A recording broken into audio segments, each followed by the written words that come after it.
गाए गए अपना त्योहार अपनों से व्यवहार पोस्टर को लेकर प्रदेश की राजनीति गर्म हो गई है। इस बीच विधायक रामेश्वर शर्मा का बयान सामने आया है, जिसमें उन्होंने स्वदेशी और स्वच्छता को प्राथमिकता देने की बात कही। उन्होंने कहा, जिसका स्वदेशी भाव हो, जो भारत को अपनी मातृभूमि मानता हो और ग्राहक को भगवान समझता हो, हमें ऐसे लोगों से ही खरीदारी करनी चाहिए। विधायक शर्मा ने कहा कि कोई भी ऐसा व्यापार समाज स्वीकार नहीं करेगा जो सब्जी पर थूक दे, मिठाई पर थूक दे।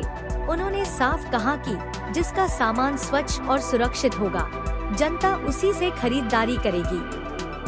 उनके इस बयान को विश्व हिंदू परिषद के अभियान के समर्थन के रूप में देखा जा रहा है, जिसमें स्थानीय और स्वदेशी उत्पादों को बढ़ावा देने का आह्वान किया गया है।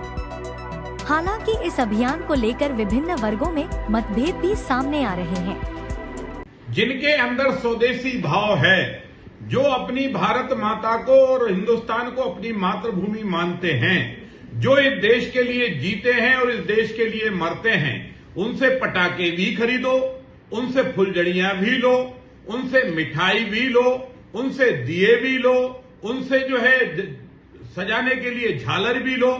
उनसे व्यवहार करना ही चाहिए, क्योंकि जो हमारे देश के लिए रहेगा हम उससे सामान खरीदेंगे। और वैसे भी ध्यान रखना चाहिए, जो व्यापारी है उसे ग्राहक को देवता के रूप में पूजना चाहिए। ऐसा व्यापार तो कोई एक्सेप्ट नहीं करेगा कि सब्जी पर भी थूक दो, मिठाई में भी थूक दो। जब थूकोगे तो लोग तुम पर भी थूकेंगे, तुम्हारी दुकान से सामान क्यों खरीदेंगे। सामान उसी से खरीदा जाएगा जिसका सामान स्वच्छ होगा और सुरक्षित होगा, और किसी भी प्रकार की उस सामान में कोई गंदगी नहीं होगी, कोई थूका फूका नहीं होगा।